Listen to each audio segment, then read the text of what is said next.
तो अगर थोड़ा ब्रह्मचर्य पर ध्यान दें तो ये शिकायतें कम हो सकती, पक्का समझ लीजिए। ब्रह्मचर्य एक महान शक्ति है।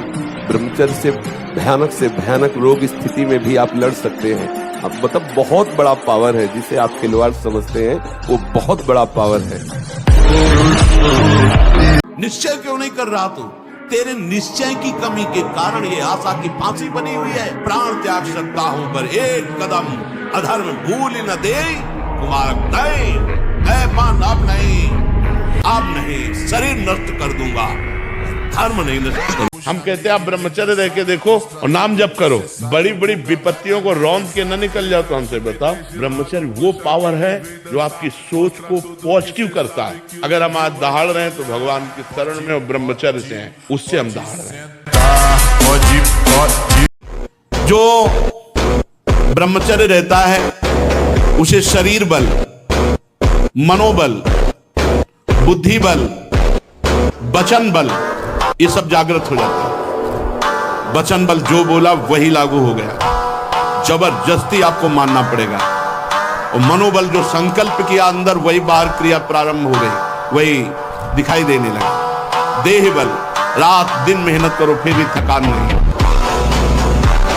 पढ़ाई पढ़ रहा हूं, नाम जप कर रहा हूं, तुम्हारी गरज हो तो पास कर देना, तुम्हारी गरज हो तो पास कर देना।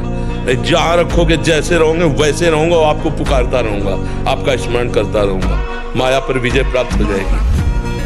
अपने करने से कितना मुड़ पाएंगे, और वो जब गोद में लेके उड़ेंगे तो बहुत ऊंचाई पे चढ़ जाएंगे। इस पर ध्यान रखना। तो वीर महान ऐसे बनो कि माया को परास्त हेले सिंह की तरह दहाड़ता हुआ ऐसे, तो अब माया को पछाड़ो। हेले अभी माया के लिए पछाड़ा, अब माया को पछाड़ो। तो भी संत भी बनोगे ना तो वीर ही महान बनोगे। जैसे पूरा मकान बनने के लिए नींव मजबूत होना जरूरी है, चाहे जयखंड का बना लो आप, अगर नींव मजबूत है। नींव मजबूत नहीं तो फिर मकान ढह जाएगा। ऐसे ही ब्रह्मचर्य हर मार्ग की नींव है। चाहे जिस मार्ग में चलना चाहो, चाहे जिस संप्रदाय में चलना चाहो, चाहे लौकिक मार्ग हो या पारलौकिक, आपका ब्रह्मचर्य नींव है जीवन की। सच्ची कहते हैं तुमसे, सच्ची। हर कष्ट को तुम रौंद सकते हो, हर कष्ट को सह सकते हो। अगर अभी तुम निश्चय कर लो मैं मरा, अब तुमको कोई नहीं मार सकता। सब भयभीत हो जाएंगे तुमसे। केवल एक निश्चय कर लो, अब हमारी जिंदगी की कोई परवाह नहीं। अभी तुम्हारा वो भयंकर रूप आ जाएगा कि जिस गली से निकलोगे लोग अंदर घुस जाएंगे। ब्रह्मचर्य जीवन जिसका है उसमें कभी कोई अभाव नहीं खटकता है। इतनी संतुष्टता, इतनी सहन शक्ति, इतनी गंभीरता। ब्रह्मचर्य महान बल, महान तेज है जो कभी तुम्हें झुकने नहीं देगा, टूटने नहीं देगा। कि बेटा जो बनना है वो सोचो, जैसा बनना है वैसा सोचो, जैसा सोचोगे वैसा बन जाओगे।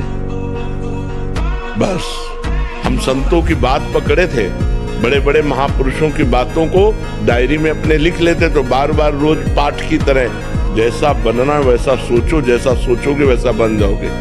अगर अभी तुम निश्चय कर लो मैं मरा, अब तुमको कोई नहीं मार सकता। सब भयभीत हो जाएंगे तुमसे। केवल एक निश्चय कर लो, अब हमारी जिंदगी की कोई परवाह नहीं। अभी तुम्हारा वो भयंकर रूप आ जाएगा कि जिस गली से निकलोगे लोग अंदर घुस जाएंगे। क्यों? आपने निर्भयता स्वीकार की।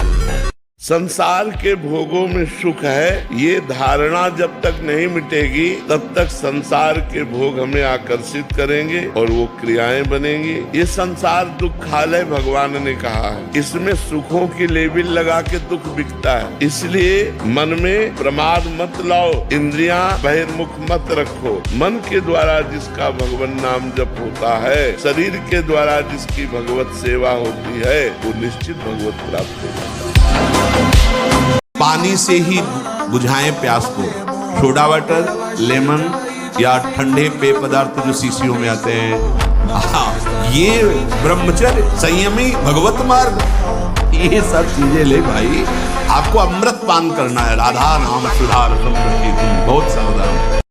ब्रह्मचर्य धारण करने वाले कोई बादाम, हलवा, घी की जरूरत ही नहीं भाई। बिल्कुल सच्ची मानिए।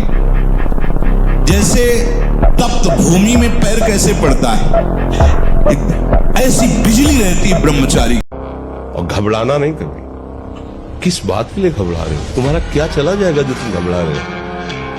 क्या चला जाएगा? जीवन में ब्रह्मचारी को कभी भी सानिध्य प्रगट में या एकांत में काम संबंधी चेष्टाओं का नहीं करना चाहिए। बिल्कुल किसी भी बहाने से संभाषण, किसी भी बहाने से स्पर्श, किसी भी बहाने से चित्र आदि देखना, वो आजकल मोबाइल भी होते हैं तो मोबाइल आदि में क्योंकि कामोत्तेजना जब चढ़ती तो वही विषय हमें अच्छा लगता है, तो उस विषय का किसी भी तरह से हम पोषण न होने दें।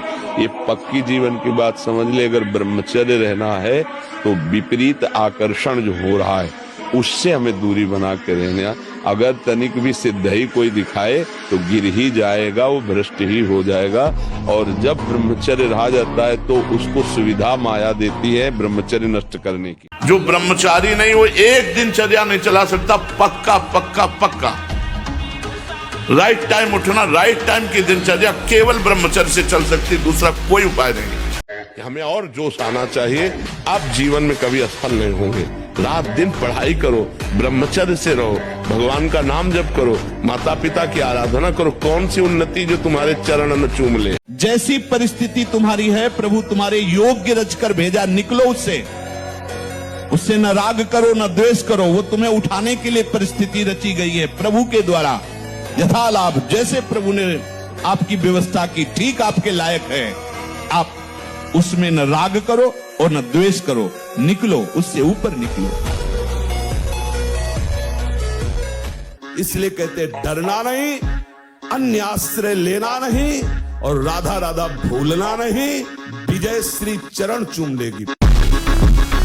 हमने एक परमहंस जी से पूछा था, उनसे हमने पूछा ब्रह्मचर्य के विषय में, तो उनका जैसे दाल चढ़ाते हैं और उसकी उबाल आ जाती है, तो ऐसे वीर की उफान होती है। तो 2-4-6 महीने में कभी स्वप्न दोष हो गया, मतलब आपको पता भी नहीं चला, वो तो वीर हानि नहीं मानी। जिससे संतान उत्पन्न होते वो वीर ऐसे नहीं निकलता।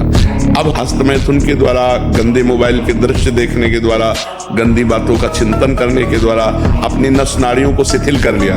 अब स्वप्न में गंदा स्वप्न देखा, निकल गया, वो पूरा वैसे ही है। मन हमें कैसे दस्तखत करने के लिए राजी करता है, कुछ नहीं बिगड़ेगा, बस देखना है। जहाँ इसको विषय संयोग होने का अवसर दिखाई दिया, तहाँ ये मन बुद्धि को इस तरह से आकर्षित करता है कि सुना है शास्त्र गुरुजन कहते हैं कि सुख नहीं है, पर अगर हम इसे एक बार भोग लेते हैं तो हमें पता चल जाता है कि सुख नहीं, फिर हम अपने मन को समझा देते हैं। यही हमारे फंसाने की चाल है।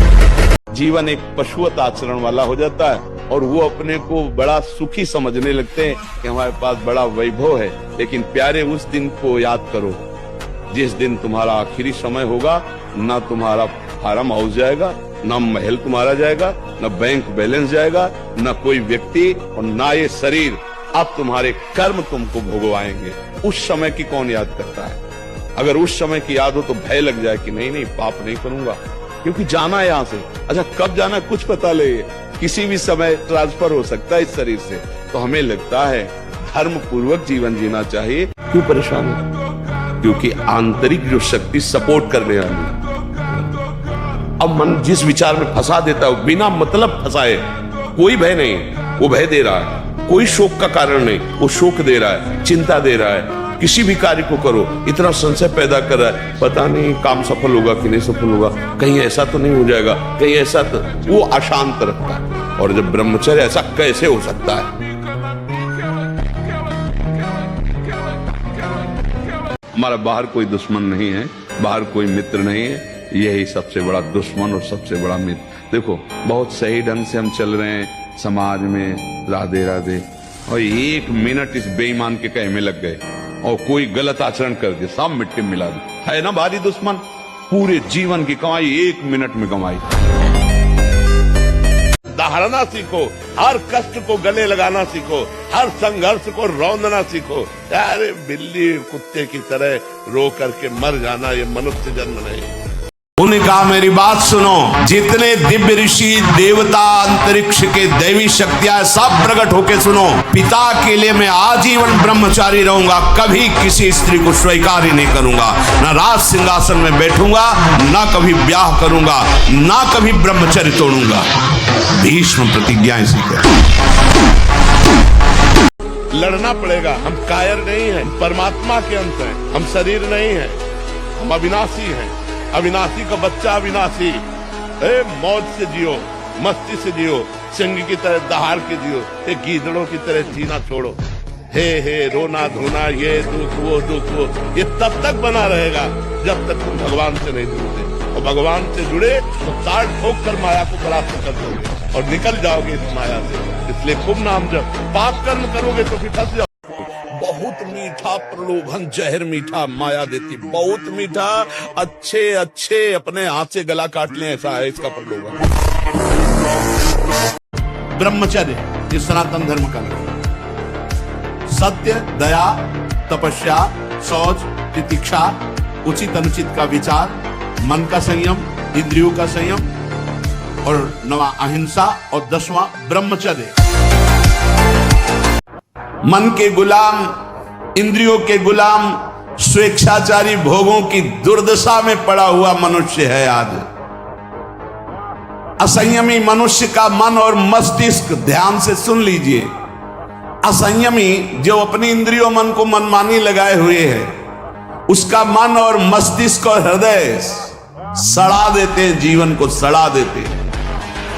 तो ये बच्चे एक दूसरे को भगा ले जाने वाली वृत्ति रखते हैं ना, वो बहुत दुख पाते हैं। मतलब माता पिता सालों लगाते हैं अपनी बच्ची के ब्याह के लिए, सालों जा के अगल बगल पूछ के रिश्ता नाता, उसके आचरण, उसके, तब जाकर अपनी बच्ची को सम्मान के साथ उसके हाथ में देते हैं। और तुम दो चार बातें कही वो भाग गई, उसके साथ तो पूरा जीवन निर्वाह थोड़ी होगा।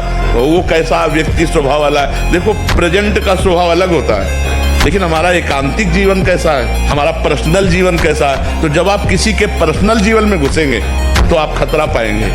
सबसे बड़ा वीर वही है जो अपने मन को लक्ष्य पे रोक दे, और ये भगवान के बल से होता है। आपको मनुष्य शरीर मिला भगवान के बल से, आप किसी का भला कर सकते हैं भगवान के बल से, आप बुरा कर सकते हैं अपने बल से। भगवान के बल को प्राप्त करने वाला कभी बुरा कर ही नहीं सकता। जी को कोई परास्त क्यों नहीं कर पाता था? पहला चरित्र पवित्र, और दूसरा हृदय में भगवान का निरंतर सुमिरन। लंका में ऐसा विलासिता थी कि हनुमान जी के सिवा दूसरा कोई पवित्र विचार रख ही नहीं सकता था। तो हनुमान जी का कहीं भी चित्त डिगा नहीं, हाहाकार मचा दिया। कछु मारे से कछु मर्दे से, कछु मिलये से दरि धूरी, और कछु पुनि जाए पुकारे प्रभु मरकट बल भूरी। ऐसे जैसे उट्टन नहीं लगाया जाता, ऐसे ऐसे पकड़ के राक्षसों को मसल देते, एक घूसे में हजारों बाल ब्रह्मचारी। सपोर्ट की जरूरत भगवान से है, इंसान से नहीं। वो सपोर्ट करेगा तो स्वार्थवश करेगा, और जहां देखेगा हमसे बढ़ा जा रहा है वहीं अपना सपोर्ट हटा के तुम्हें नीचे रौंदना चाहेगा। और भगवान एक ऐसे कृपालु है, वो उठाते ही चले जाते। अहेतुकी कृपालु भगवान, समझ पाए भैया? आप पहचाना हमको, आप वही हैं जिनको कल हमने रोका था कि आप, तो बोले मुझे जानते हो? तो हम कहा आपको तो नहीं जानते, लेकिन आप हमें नहीं जानते होंगे। भगवत आवेश में हो गए एकदम, हम कहा आप हमें नहीं जानते होंगे। तो उसने पहले चाकू निकाली और रखा, बोले इसको जानते हो? कहाँ जानते? फिर पिस्तौल निकाली, ऐसे रखा, बोले इसको जानते हो? हम कहा, हमारे पास कमंडल रखा था, ऐसे खोला और गंगा जल, हम कहा इसको जानते हो? ब्रह्मचर्य का विमल प्रताप प्रकट होता है। वीरवान बलवान होता है, विद्वान होता है, तपस्वी होता है, मनस्वी होता है, त्यागी होता है, तत्व चिंतन परायण होता है। ब्रह्मचर्य में अलौकिक अमानुषिक शक्ति जागृत हो जाती है।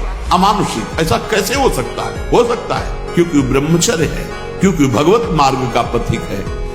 उस शक्ति, उसकी शक्ति के सामने संसार को आश्चर्य असंभव जान पड़ता है। तपस्वी उपासक को चाहिए स्त्री के रूप की तरफ, उसके हास्य की तरफ, उसके मधुवचन की तरफ, उनके हाव भाव की तरफ ना देखे, न चिंतन करे। ब्रह्मचर्य व्रत में रत रहने वालों को अत्यंत सावधानी पूर्वक अपनी इंद्रियों को दर्शन, संभाषण, चिंतन से बचाना है। तो जो ब्रह्मचर्य पालन करता है, रोग से लड़ने की सामर्थ्य आती है। शोक स्पर्श नहीं कर सकता, मोह पर विचार करने की सामर्थ्य आती, प्रमाद स्थिति नहीं रहती, अकर्मण्यता नहीं रहती, अकाल मृत्यु नहीं होती, ब्रह्मचारी कभी विचारों से दरिद्र नहीं होता है, चिंता नहीं होती, उसके हिंसात्मक वृत्ति नहीं होती, द्वेष नहीं होता, ईर्ष्या नहीं होती, अशांति नहीं होती। ब्रह्मचर्य समस्त दोषों का नाश कर देता है। देखो, अब देखो अपना जीवन देखना, 1 साल में आप बदल जाओगे। 1 साल चेहरा बदल जाएगा, जीवन बदल जाएगा। नाम जप करो, आध्यात्मिक शक्ति बढ़ाओ, व्यायाम करो, शुद्ध भोजन करो, शारीरिक शक्ति बढ़ाओ, अभी आप बलवान बन जाओगे। बलवान कौन है? दूसरा गाली दे रहा, आप सह गए, उसे बलवान कहते। उसके थप्पड़ मार दिया, उसे बलवान नहीं कहते। आप में क्षमा है तो आप बलवान हैं। काम को आप जीत रहे हैं, आप बलवान हैं। ब्रह्मचर्य एक विलक्षण महाव्रत है। ब्रह्मचारी का सौंदर्य प्रस्फुटित होता है, एक नूर उसके चेहरे पे झलकता है जो ब्रह्मचर्य को धारण करता है, एक नवीन आकर्षण, बालवत चेहरा। और जिसका ब्रह्मचर्य पुष्ट होने लगता है, उसके शरीर से सुगंध आने लगती है। जो भोगी पुरुष होता है, पास से निकल जाए तो दुर्गंध निकलेगी, और जो ब्रह्मचारी होगा तो उसके शरीर में सौरभ होगी। ब्रह्मचारी का एक एक रोम तेज से युक्त होने लगता है, चेहरे पर हर समय प्रफुल्लता, मुस्कान, उसका हृदय नंदन वन हो जाता है, आनंदवन, बिना किसी कारण के प्रसन्नता बनी रहती है। ये हमारा बहुत सा जीवन व्यर्थ चला गया। मुझे लगता है कि अब मुझे भगवत प्राप्ति नहीं हो पाएगी, अब मेरा कल्याण कैसे हो सकता है? बस यही स्वीकार कर लो, अगर एक श्वास बची है तो एक श्वास में भगवत प्राप्ति हो जाएगी, एक श्वास में भगवत प्राप्ति हो जाएगी। क्या अब जितनी श्वासें बची हैं वो केवल प्रियालाल के लिए, बस राधा राधा राधा। तो हमारा वर्तमान में जो श्वास चल रही है, इसमें हमने नाम लिया और अभी श्वास पूरी हो जाए तो हम श्री जी के पास पहुंच जाएंगे। हमें घबराना नहीं है, हमें निश्चय करना है कि अब तक जो व्यर्थ आयु गई, समय गया गया, अब नहीं जाने। अगर नाम जप करोगे तुम्हारे अध्यात्म बल की वृद्धि होगी। अध्यात्म बल जब बढ़ता है तो बुद्धि प्रवीण हो जाती है। जब बुद्धि प्रवीण होती तो 1 सेकंड में निर्णय कर देगी ठीक है कि नहीं ठीक है। तो आश्रय भगवान का, हर परिस्थिति को सहने के लिए तैयार रहो। भगवान के जन हो, ऐसे छोटी मोटी बात है, रो दिया बच्चों की तरह नहीं, 100 बार गिरेंगे फिर भी हम चढ़ाई करेंगे। इसका अभ्यास है हमको नष्ट करने का। तो आज से हम प्रण लेते हैं कि तू हमें कितनी बार गिराएगा। अविनाशी का बच्चा हूँ, अविनाशी ही हूँ, शरीर बदलते रहेंगे लेकिन हम तेरे को देख लेंगे, एक दिन तुम जीत जाओगे। हर कष्ट को तुम रौंद सकते हो, हर कष्ट को सह सकते हो, अगर अभी तुम निश्चय कर लो मैं मरा, अब तुमको कोई नहीं मार सकता, सब भयभीत हो जाएंगे तुमसे। केवल एक निश्चय कर लो, अब हमारी जिंदगी की कोई परवाह नहीं, अभी अभी तुम्हारा वो भयंकर रूप आ जाएगा कि जिस गली से निकलोगे लोग अंदर घुस जाएगा। मतलब हम चिंतन शून्य होना चाहते हैं। 6 घंटे नींद में जो सुख मिलता है वो क्या होता है? घोर तमोगुण में चले गए और चिंतन खत्म हो गया, तो इंद्रियां फ्रेश हो गई कि नहीं हो गई? अगर जागृत में संसार का चिंतन छोड़ के भगवान का चिंतन करो तो आप देखो इंद्रियां अमरत्व वाला तुम्हें आनंद देंगी, अविनाशी आनंद देने लगेगी। तो हम सबसे प्रार्थना करते हैं जब कोई कार्य में एकाग्र हो तो वो कर्म भगवान को समर्पित कर दो, खाली समय में नाम जप करो, राधा राधा राधा राधा। आप देखो डिप्रेशन न उड़ जाए तो बताना। बार बार आपको सचेत करते हैं कि यही वो समय है आपको महान बना सकता है। यदि आप संयम से रहे, जब तक ज्ञान हो तब तक ब्रह्मचर्य से रहो, कोई नशा मत करो, खूब धैर्य पूर्वक विचार करो, ये जीवन बर्बाद करने के लिए नहीं है। आप ऐसे दोस्त बनाए जो आपको गंदी आदतें सिखाएं, गंदे व्यसन कराएं, गंदी चेष्टाओं में ले जाएं। हम तो हमारे फिर तुम दोस्त, तेरी दोस्ती क्या, हमारे दोस्त श्री कृष्ण हैं, और जिसके दोस्त श्री कृष्ण है वो कभी भी परास्त नहीं होता। और जब ब्रह्मचर्य, ऐसा कैसे हो सकता है? बल है ना, अध्यात्म बल, शारीरिक बल की बात नहीं कहते, ऐसा कैसे हो सकता है? यदि एक बार ऐसा हुआ तो 1000 बार मैं प्रयास करूंगा और इस पर विजय। वो मतलब जिद्दी स्वभाव, एक निष्ठा उसी से आती है, उसी से। पहले खेती जोतते थे ना किसान, एक फार वाला होता था और पूरे खेत को उसी से जोतला है, बलवान होते। 2 लीटर मठा और 8 रोटी पाए, बैल की जैसी ताकत। अगर बैल को नाक पकड़ के रोक ले तो वो वही खड़ा हो जाए।